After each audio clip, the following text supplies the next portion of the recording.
الحمد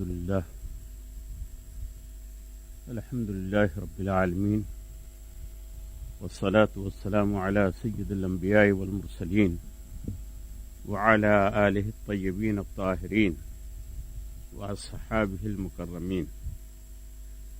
أما بعد، فأعوذ بالله من الشيطان الرجيم. بسم الله الرحمن الرحيم. إن الله وملائكته يصلون على النبي يا أيها الذين آمنوا صلوا عليه وسلموا تسليما. اللهم صل على سيدنا ومولانا محمد وعلى آل سيدنا ومولانا محمد وبارك وسلم صلاة وسلام عليك يا سيدي يا حبيبي يا رسول اللہ. قرآن پاک کی وہ آیت کریمہ آپ حضرات نے سماعت فرمائی جس میں اللہ تعالیٰ نے اپنے بعض بندوں پر روزے کے اندر آسانی فرمائی ہے اور اس کو اس بات کی اجازت دی ہے کہ اگر رمضان شریف کے مقدس مہینے میں تم روزہ نہیں رکھ سکتے ہو تو بعد میں اس کی قضا کر لو. وہ لوگ مسافر ہیں یا مریض ہیں یا بہت ہی کمزور ہیں یا جہاد میں ہیں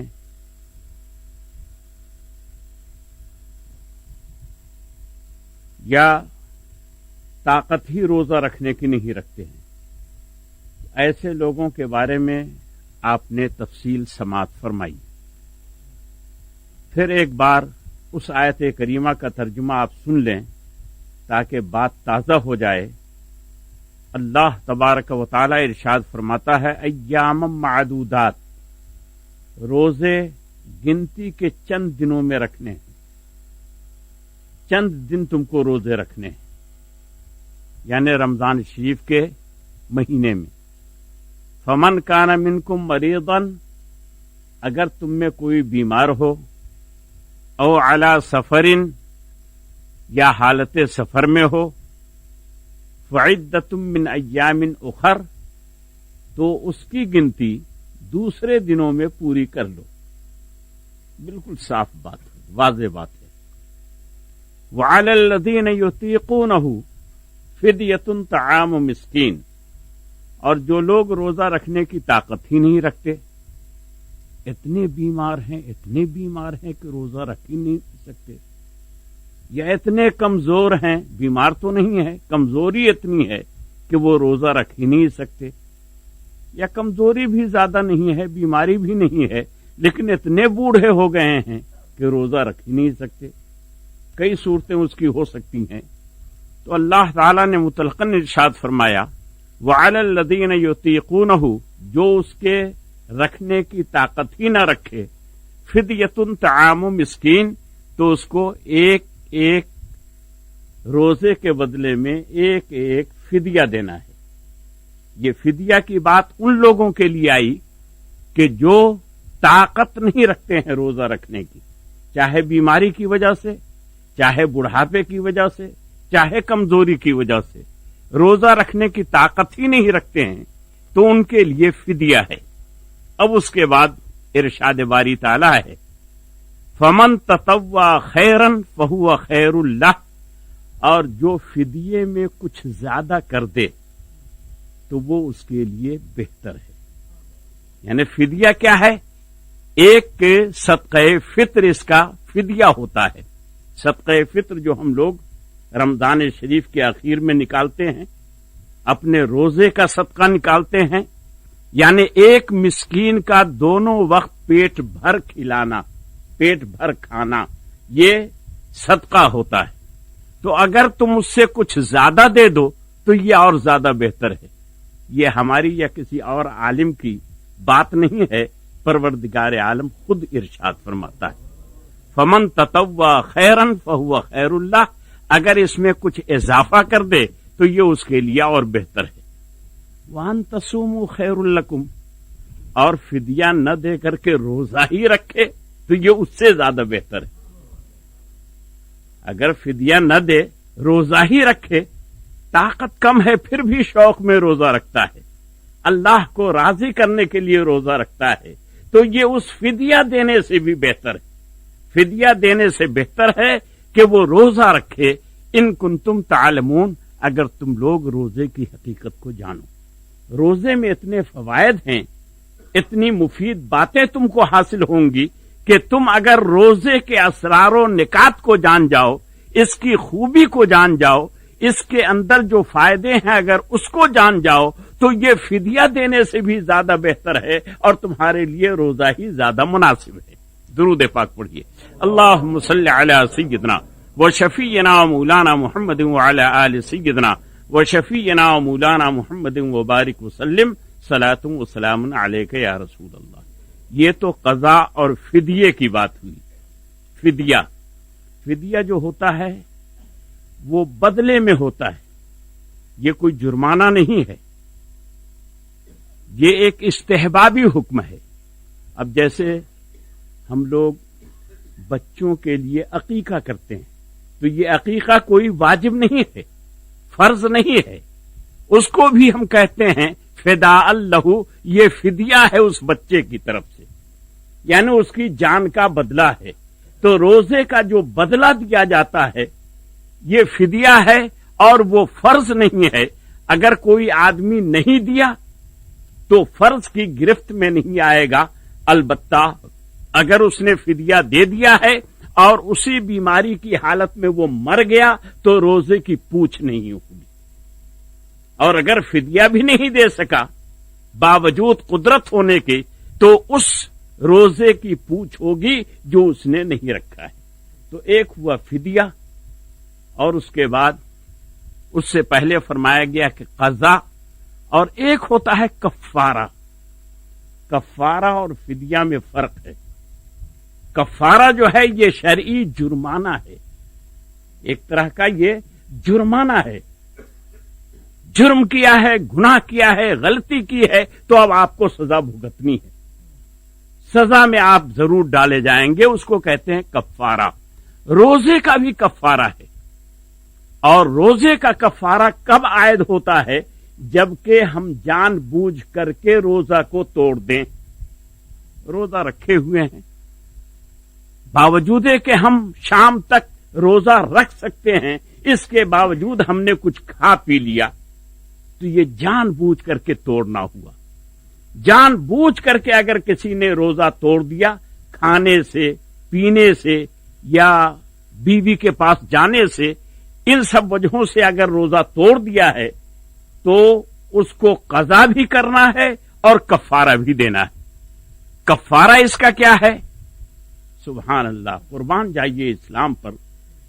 اس کا کفارہ پہلے نمبر پر جو اس کو کفارہ رکھا ہے، اس کا وہ کفارہ ہے غلام کو یا باندی کو آزاد کرنا۔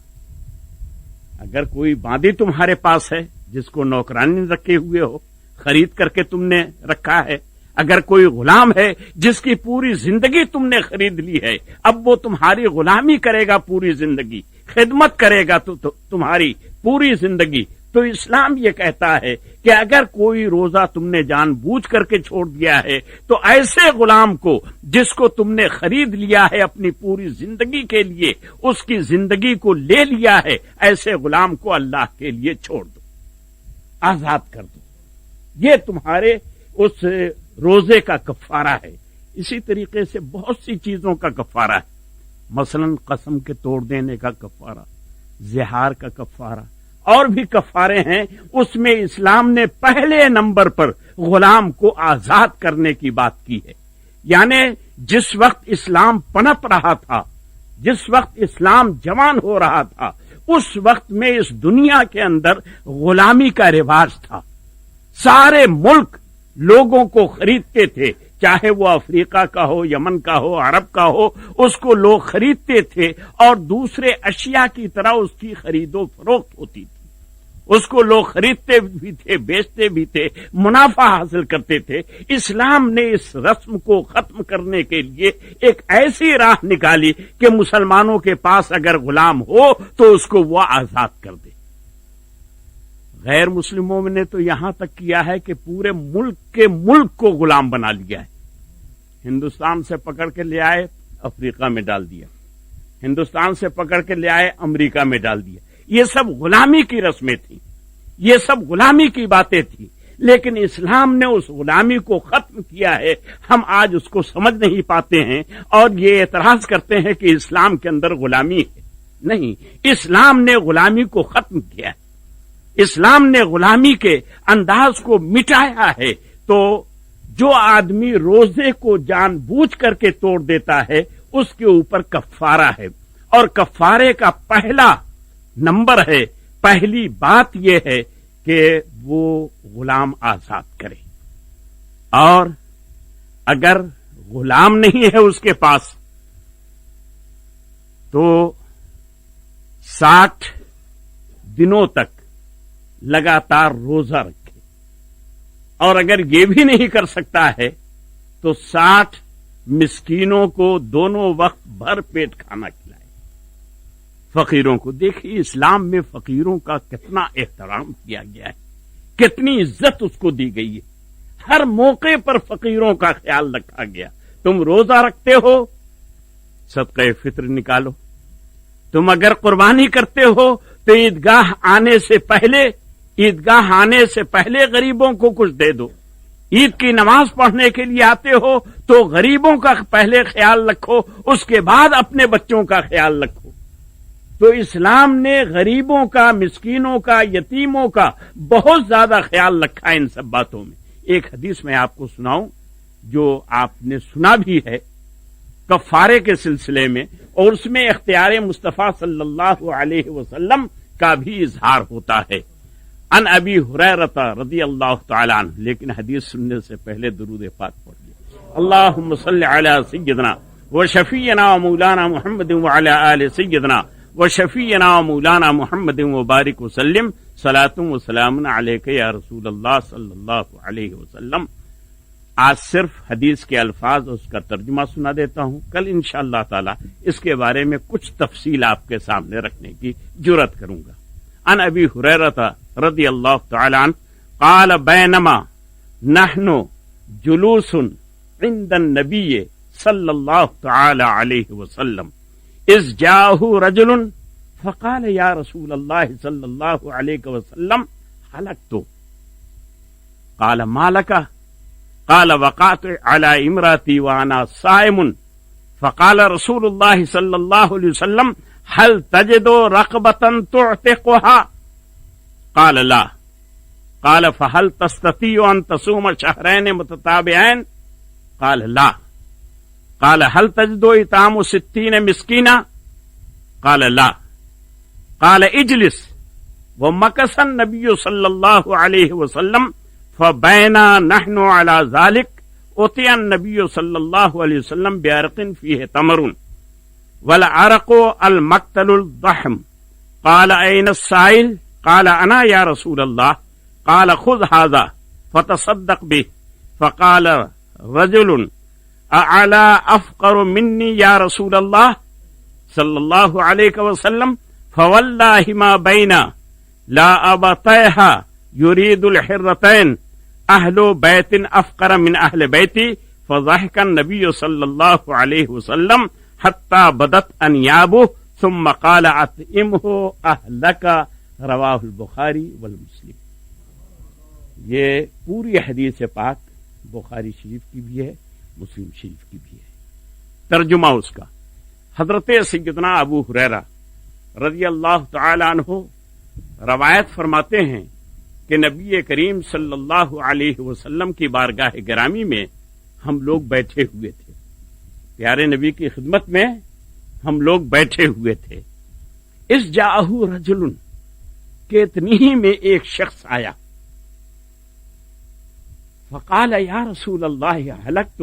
اس نے کہا یا رسول اللہ میں تو ہلاک ہو گیا، میں ہلاک ہو گیا، برباد ہو گیا. یہ اس شخص نے کہا. یہ کون تھے؟ حدیثوں میں آیا ہے کہ حضرت سلیمان انصاری رضی اللہ تعالیٰ عنہ کی ذات گرامی تھی، جو بہت ہی غریب صحابی تھے. دن بھر مزدوری کرتے تھے، بال بچوں کا پیٹ پالتے تھے، بہت غریب تھے، مسکین تھے، فقیر تھے. حضرت سلیمان انصاری رضی اللہ تعالیٰ عنہ وہ بارگاہ رسالت میں حاضر ہوئے اور انہوں نے عرض کیا ہلک تو یا رسول اللہ، اے اللہ کے حبیب میں تو ہلاک ہو گیا۔ اللہ کتنی ایمانداری تھی، اگر وہ نہیں کہتے تو کون جانتا، کس کو خبر ہوتی کہ گھر میں کیا ہوا ہے، کس کے گھر میں کیا ہوا ہے، یہ ہم کو اور آپ کو کیا خبر، صحابہ کو کیا خبر۔ لیکن انہوں نے جو کچھ گھر میں کیا، اب پیارے نبی کی خدمت میں حاضر ہو کر کے عرض کرتے ہیں کہ اللہ کے حبیب ہلک تو میں تو ہلاک ہو گیا۔ قال رسول اللہ صلی اللہ علیہ وسلم مالک، پیارے نبی نے فرمایا کیا ہو گیا تم کو، کیا ہو گیا ہے تم کو؟ قال وقعت علی امرتی وانا صائم، یہ اللہ کے حبیب مجھ سے برداشت نہیں ہو سکا، میں تھا تو روزے سے لیکن میں نے اپنی بیوی کو مجبور کر دیا، میں نے اپنی بیوی کو مجبور کر دیا، وہ اس کے لیے راضی نہیں تھی، وہ اس کے لیے تیار نہیں تھی، لیکن اس کو میں نے مجبور کر دیا، میں تھا روزے سے، اور ظاہر ہے کہ روزے کے دن میں ایسا کرنا یہ ہماری ہلاکت کا سبب ہے، یہ ہمارے جہنم میں جانے کا راستہ ہے، یہ ہماری گرفت کا راستہ ہے۔ تو یا رسول اللہ صلی اللہ علیہ وسلم میں تو ہلاک ہو گیا۔ تو پیارے نبی صلی اللہ علیہ وسلم نے ارشاد فرمایا ہل تجد رقبۃ تعتقها، کیا تمہارے پاس کوئی غلام ہے جس کو تم آزاد کر سکو؟ کوئی غلام ہے تمہارے پاس، تمہارے باپ نے وراثت میں چھوڑا، تم نے کبھی خریدا، کوئی غلام تمہارے پاس ہے؟ قال اللہ یا رسول اللہ، اس نے عرض کیا کہ نہیں اے اللہ کے حبیب، ہمارے پاس غلام کہاں سے آیا، ہم تو خود غریب ہیں، ہم خود فقیر ہیں، ہم غلام کو کہاں سے خرید سکتے ہیں؟ قال فهل تستطيع ان تصوم شهرين متتابعين، تو پیارے نبی نے ارشاد فرمایا کہ اچھا ٹھیک ہے غلام نہیں ہے تو 2 مہینے لگاتار تم روزہ رکھ سکتے ہو؟ کہ یا رسول اللہ یہ تو رمضان کا مہینہ، ابھی 1 مہینہ بھی پورا نہیں ہوا اور مجھ سے ایسا واقع ہو گیا، مجھ سے تو برداشت نہیں ہوا۔ ہوتا ہے ہر آدمی کی خواہش الگ الگ ہوتی ہے، ہر آدمی کی چاہت الگ الگ ہوتی ہے، ہم دوسرے کو اپنے اوپر قیاس نہیں کر سکتے ہیں، دوسرا ہم کو اپنے اوپر قیاس نہیں کر سکتا، سب کی خواہشیں الگ الگ ہوتی ہیں۔ اس صحابی نے عرض کیا یا رسول اللہ صلی اللہ علیہ وسلم، آپ 2 مہینے لگاتار روزے رکھنے کی بات کر رہے ہیں کہ اگر میں ایک کم 60 تک رکھ لیا روزہ اور 58 روزہ رکھ لیا اور 59واں روزہ ہم نے چھوڑ دیا تو اب پھر 1 سے گننا ہوگا۔ لگاتار کا مطلب یہی ہوتا ہے۔ تو ابھی تو 1 مہینے کے روزے کا یہ حال ہے کہ بیچی میں ہمارا روزہ فاسد ہو گیا، باطل ہو گیا، ختم ہو گیا۔ 2 مہینے کے روزے ہم کیسے رکھ سکتے ہیں؟ اتنی طاقت ہمارے اندر کہاں ہے؟ تو پیارے نبی صلی اللہ علیہ وسلم نے اس کو جھڑکا نہیں، ڈانٹ نہیں پلائی۔ ہم لوگ تو ڈانٹ پلا دیتے ہیں، اگر کوئی آدمی مسئلہ نہیں سمجھتا نکلو جاؤ یہاں سے، یہ طریقہ نہیں ہے اصل میں سمجھانے کا یا لوگوں کو مسئلہ بتانے کا۔ طریقہ وہی ہے جو پیارے نبی صلی اللہ علیہ وسلم نے ہمیں اور آپ کو عطا فرمایا ہے، ہمیں اور آپ کو دیا ہے۔ قال هل تجد اطعام 60 مسکینا، پیارے نبی نے فرمایا کہ اچھا چلو غلام نہیں ہے، 2 مہینے کے لگاتار روزے نہیں رکھ سکتے ہو تو کم سے کم 60 مسکین کو کھلانے کا کوئی انتظام ہے، 60 فقیروں کو کھلا دینے کا کوئی انتظام ہے؟ قال لا یا رسول اللہ صلی اللہ علیہ وسلم، یہ بھی نہیں، ہم تو دن بھر مزدوری کرتے ہیں، جو کما کے لاتے ہیں بچوں کو کھلا دیتے ہیں، دوسرے دن کے لیے ہاتھ صاف کر لیتے ہیں، دوسرا دن ہوتا ہے پھر مزدوری کرتے ہیں، پھر بچوں کو کھلاتے ہیں، تو یہ بھی نہیں ہے۔ تو پیارے نبی صلی اللہ علیہ وسلم نے ارشاد فرمایا اجلس، بیٹھ جاؤ بیٹھ جاؤ۔ حضرت سیدنا ابو ہریرہ رضی اللہ تعالی عنہ ارشاد فرماتے ہیں فمکث النبی صلی اللہ علیہ وسلم، تو گویا اس کو بیٹھا کر پیارے نبی کسی چیز کا انتظار کرنے لگے، جیسے انتظار میں کوئی بیٹھتا ہے اسی طریقے سے پیارے نبی صلی اللہ علیہ وسلم کسی کا انتظار فرمانے لگے، انتظار کرنے لگے۔ فبینا نحن علی ذالک، حضرت ابو ہریرہ فرماتے ہیں کہ ہم لوگ اسی حال میں بیٹھے ہوئے تھے، ابھی اپنا پہلو بھی نہیں بدلا تھا، پیارے نبی کو دیکھ رہے تھے کہ وہ کسی کا انتظار کر رہے ہیں، ہم لوگ پیارے نبی کو ٹکٹکی لگائے ہوئے دیکھ رہے تھے کہ آپ کسی کا انتظار کر رہے ہیں، ابھی ہماری مجلس بدلی بھی نہیں تھی، ہماری مجلس ابھی بدلی بھی نہیں تھی کہ اوتی النبی صلی اللہ علیہ وسلم لعرقم فیہ تمرن، کہ پیارے نبی صلی اللہ علیہ وسلم کے لیے ایک شخص بسکیٹا، جس میں غلہ وغیرہ لاتے ہیں، ایک بڑا سا بسکیٹا لے کر کے آیا اور پیارے نبی کے سامنے رکھ دیا، فیہ تمرن، اور اس میں بھری ہوئی کھجوریں تھی، چھہارے تھے۔ مفسرین کرام لکھتے ہیں کہ وہ اتنا بڑا بسکیٹا تھا کہ اس میں 30 سا یعنی 65 تقریباً 60-65 کلو اس میں چھہارے آتے ہیں، اتنا بڑا وہ تھا، اور وہ پورا بھرا ہوا تھا، اور وہ شخص لایا اور پیارے نبی صلی اللہ علیہ وسلم کی بارگاہ میں پیش کر دیا۔ غالباً وہ صدقے کا تھا، صحابہ کرام کی یہ عادت تھی کہ جب وہ کوئی صدقہ نکالتے تھے تو پیارے نبی کی خدمت میں بھیج دیتے تھے تاکہ آپ کے مبارک ہاتھوں سے وہ بانٹ دیا جائے۔ پیارے نبی صلی اللہ علیہ وسلم اپنے مبارک ہاتھوں سے بانٹ دیں اور اس کا زیادہ سے زیادہ ثواب صدقہ دینے والے کو مل جائے، لہذا کسی صدقہ نکالنے والے نے وہ پورا بسکیٹا چھہارے سے بھر کر پیارے نبی صلی اللہ علیہ وسلم کی خدمت میں حاضر کیا۔ قال این السائل، پیارے نبی نے فرمایا کہ وہ جو سوال کر رہا تھا وہ کدھر ہے، وہ جو ابھی پوچھ رہا تھا وہ کہاں ہے؟ فقال انا یا رسول اللہ، اس نے عرض کیا حضور میں یہاں بیٹھا ہوا ہوں۔ وہ بیچارہ ذرا ڈر رہا تھا کہ پتہ نہیں کیا حکم ہو، 3 حکم دیا اور تینوں کے جواب میں ہم نے یہی کہا کہ ہمارے پاس نہیں ہے، ہم اس کی طاقت نہیں رکھتے، ہم یہ نہیں کر سکتے ہیں، پتہ نہیں اب کیا ہو۔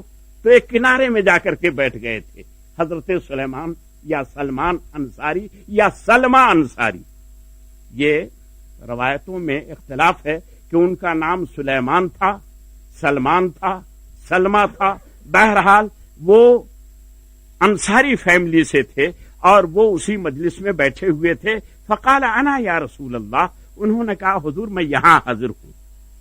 قال خذ ھذا فتصدق به، یہ شخص اس چیز کو لے لے اور اس کو لے جا کر کے صدقہ کر دے، اس کو لے لے، پہلے فرمایا کہ لے لے، یعنی اس کو جب تم قبضہ کر لو گے، اپنی ملکیت بنا لو گے تو جس نے صدقہ بھیجا ہے اس کا صدقہ ادا ہو گیا ہے نا۔ تم نے جب لے لیا، تم غریب ہو، فقیر ہو، جب تم نے اس پر قبضہ کر لیا تو جس کا صدقہ ہے اس کا صدقہ ادا ہو گیا۔ اب جب تمہارے ملکیت میں یہ چیز آ گئی تو اب تم کو اختیار ہے، جو چاہو کرو، فتصدق بھی، اب اس کو جس پر چاہو صدقہ کر دو۔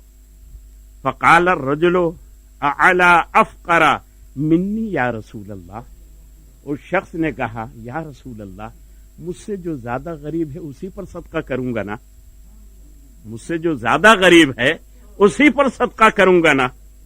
تو پیارے نبی نے فرمایا کہ ہاں، جو تم سے زیادہ غریب ہے اس پر صدقہ کرو، اس کو یہ چیز دو۔ قال فواللہ ما بین لابتیہا یرید الحرتین اہل بیت افقر من اہل بیتی، تو اس نے کہا کہ خدا کی قسم اس مدینہ پاک میں اس قرین سے لے کر کے اس بارڈر تک، اس پہاڑی سے لے کر کے اس پہاڑی تک مجھ سے زیادہ کوئی فقیر ہے ہی نہیں، خدا کی قسم انہوں نے کھائی۔ اور چھوٹی سی آبادی تھی مدینہ طیبہ کی، اس وقت پورا سروے رہا ہوگا، پورا علم ان کو رہا ہوگا، تب نہ خدا کی قسم کھائی کہ میں نے دیکھا کہ یہاں سے وہاں تک اور وہاں سے وہاں تک کوئی بھی مجھ سے زیادہ غریب ہے ہی نہیں، مجھ سے بڑا فقیر ہے ہی نہیں، سب سے زیادہ فقیر میں ہی ہوں۔ فضحك النبی صلی اللہ علیہ وسلم حتی بدت انیابہ، تو پیارے نبی مسکرانے نہیں بلکہ کھلکھلا کر کے ہنس دیے۔ حالانکہ پیارے نبی کی یہ عادت تھی کہ ہمیشہ مسکراتے تھے، دانت نہیں کھلتا تھا، مسکراتے تھے، لیکن اس کی یہ بات سن کر کے آپ کھلکھلا کر کے ہنس دیے کہ آپ کے دندان مبارک ظاہر ہو گئے۔ صحابہ کرام نے دندان مبارک کو دیکھا، پیارے نبی صلی اللہ علیہ وسلم ہنسنے لگے۔ ثم قال اطعمه اهلك، پھر آپ نے ارشاد فرمایا کہ اچھا لے جاؤ اپنے بال بچوں ہی کو کھلا دو، یہی تمہارے لیے صدقہ ہے۔ اسی طریقے سے تم کو یہ چیز حاصل ہو جائے گی، تمہارا گناہ اللہ تعالیٰ اسی ذریعے سے معاف فرما دے گا۔ اس میں اختیار مصطفیٰ صلی اللہ علیہ وسلم کا اظہار ہوتا ہے کہ اللہ تعالیٰ نے اپنے محبوب کو کتنا بڑا اختیار دیا ہے۔ ساری دنیا کے علماء اور ساری دنیا کے عرفاء فقہا اگر اکٹھے ہو جائیں اور وہ چاہیں کہ کسی بھی کفارے کو ہم ختم کر دیں تو ختم کرنا تو بڑی بات ہے، اس میں ذرہ برابر تبدیلی نہیں کر سکتے۔ اور پیارے مصطفیٰ صلی اللہ علیہ وسلم کی یہ طاقت ہے کہ جس کے اوپر کفارہ ہے اسی کو کفارے کا مال کھلا رہے ہیں اور اس کا کفارہ ادا فرما رہے ہیں۔ تو یہ اختیار مصطفیٰ صلی اللہ علیہ وسلم ہے، اسی لیے آپ کا نام ہے مختار، نبی مختار۔ پیارے مصطفیٰ صلی اللہ علیہ وسلم کو یہ اختیار اللہ تبارک و تعالی نے عطا فرمایا ہے۔ اللہ تعالی ہمیں اور آپ کو پیارے مصطفیٰ کے صدقے میں صحیح روزہ رکھنے کی توفیق عطا فرمائے۔ وصلی اللہ تعالی علی خیر خلقہ سیدنا و مولانا محمد وعلی آلہ واصحابہ اجمعین برحمتک یا ارحم الراحمین۔